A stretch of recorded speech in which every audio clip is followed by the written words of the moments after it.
أصدقائي وصديقاتي، نهاركم سعيد.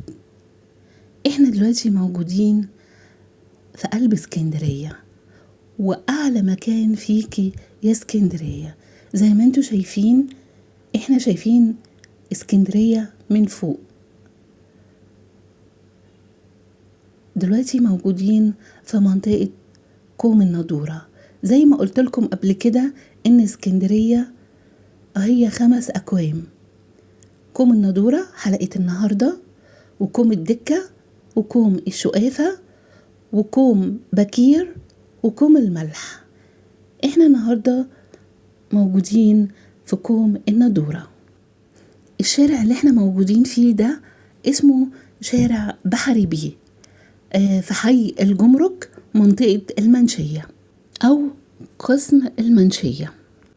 في 4 شوارع حوالين كوم النضورة، اللي هو شارع بحري بيه اللي قدامنا ده اللي قلتلكوا عليه في الأول، وهو المدخل الرئيسي لمنطقة كوم النضورة. والشارع التاني شارع ورشة التبجية أو شارع حمام الورشة، يعني بيطلق عليه شارع حمام الورشة. وشارع التالت شارع الجزائر، ويطلق عليه شارع استاسي. والشارع الأخير اللي هو في الغرب يعني شارع الباب الأخضر، ويطلق عليه السكة الجديدة. منطقة كوم النضورة اتسجلت كأثر سنة 96. عايزة أقول لكم إن معظم أهالي اسكندرية ما يعرفوش منطقة كوم النضورة.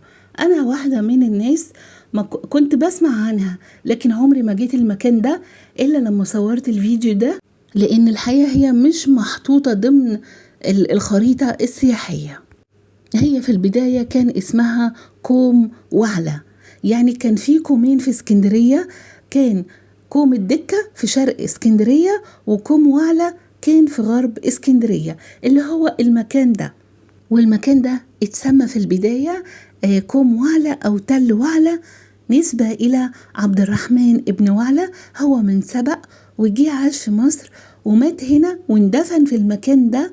المكان ده كان مقابر في العصر الفاطمي، وأيضا اندفن فيها من الشخصيات الإسلامية عدد كبير منهم زي حافظ السلفي وعبد الرحمن ابن هرمز وأبو بكر الطرطوشي. لكم كانت مقابر في العصر الفاطمي.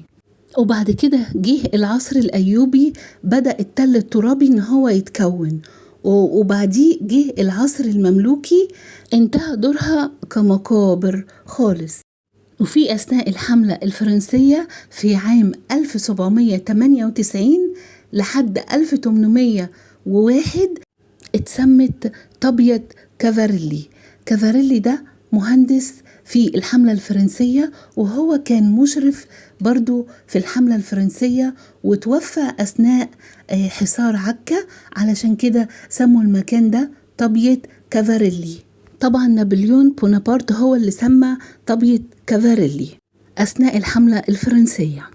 وبعد كده لما مسك محمد علي باشا حكم مصر في عام 1805 اهتم بالمكان ده جدا، علشان هو في الميناء الغربي، وأنشأ فوق زي ما انتوا شايفين مرصد محمد علي، عبارة عن 4 حجرات، وفي حجرة صغيرة فوق يمكن هي الشجرة ما كانتش مبينة.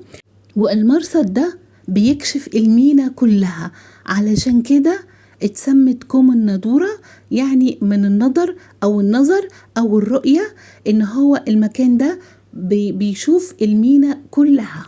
والمكان اللي جنبه ده، جنب المرصد ال4 أوض، في مكان تاني هو أبيض جنبه، ده سكن المأمور الإنجليزي. عايزة أقول لكم إن في عام 1981 بدأت المحافظة إن هي تجرف جزء كبير من المكان، هو كان هيتجرف كله علشان يعملوه مدينة سكنية للشباب، لكن هيئة الآثار اعترضت إن ده مكان أثري ودخل ضمن الآثار في عام 1996. بيعملوا مرحلة الترميم، رمموها في عام 2007، يمكن رمموها مرتين وبيعملوا لها صيانة، لكن للأسف هي مغلقة وللأسف لسه ما فتحتش للزيارة. طبعا زي ما احنا شايفين المكان أثري جدا، وحتى السلم اللي احنا شايفينه الرصيف أو البلاطات أو الدرجات بتاعته أثرية جدا. والمكان فيه قطع من الآثار وقطع من شواهد القبور. الآثار دي والقطع دي كلها مسجلة وعليها أرقام، وهي جايبينها من أماكن تانية، لكن هي موجودة هنا ومعروضة في الحديقة المتحفية اللي قدامنا الجميلة دي. وكمان في المكان منتشر حوالي 16 مدفع، أكيد شفناهم وإحنا طالعين أو إحنا داخلين كوم النضورة. المكان نفسه أدي الأماكن الأثرية وأدي التحف الأثرية اللي موجودة. طبعا عايزة أقول لكم كمان إن كوم النضورة ليها أكتر من مستوى، يعني في مستوى أول بسلالم، ونطلع سلالم تانية مستوى تاني، وبعدين نطلع المكان المرتفع اللي هو فيه المرصد محمد علي، اللي هو بيشوف المينا بالكامل، بيشوف المينا كلها. المكان هنا أكتر من رائع. بنشوف اسكندرية بأشكال مختلفة، يعني كل مستوى من كوم النضورة احنا بنطلع زي ما قلت لكم، بنطلع سلالم، وبيبقى في مكان كده اهو انا صورت منه اسكندرية. المكان جميل جدا. وبعدين بنطلع سلالم تانية بنشوف مستوى تاني اهو، وده البرج بقى اللي يطلع فوق حاجة تانية خالص. بنشوف معالم اسكندرية كلها. احنا هنا برضو انا طلعت فوق هنا. المكان ممتع وجميل جدا. تخيلوا بقى ان المكان ده كان ايام الحملة الفرنسية، ايام نابليون بونابرت ومحمد علي باشا. يعني مرينا بعصور كتيرة جدا. اللي يطلع فيه ممتع قوي قوي. عايزة اقول لكم كمان ان في حوالين كوم النضورة المنطقة في مصانع بتاعة البسطرمة كتير قوي. يمكن معظم المصانع بتاعة البسطرمة موجودة في المكان هنا، منتشرة جدا. ولما طلعت فوق في كوم النضورة شفت كله المكان. عايزة اقول لكم المكان ده اترمم، كان اول ترميم له في عام 1926 في عهد العيلة المالكة، والتاريخ موجود على باب البرج. موجود التاريخ 1926. اللي يطلع البرج أكتر من رائع وتحفة. هو بسلم حلزوني دوت البرج. السلالم اللي فيه كلها الخشب الجميلة، وفيه كمان شبابيك. الحقيقة المكان حلو جدا. ده السلم، وكل دور فيه شباك للتهوية. المكان أكتر من رائع. فوق خالص بقى من البرج بنشوف اسكندرية وجمال اسكندرية. طبعا المباني أثرت على الرؤية.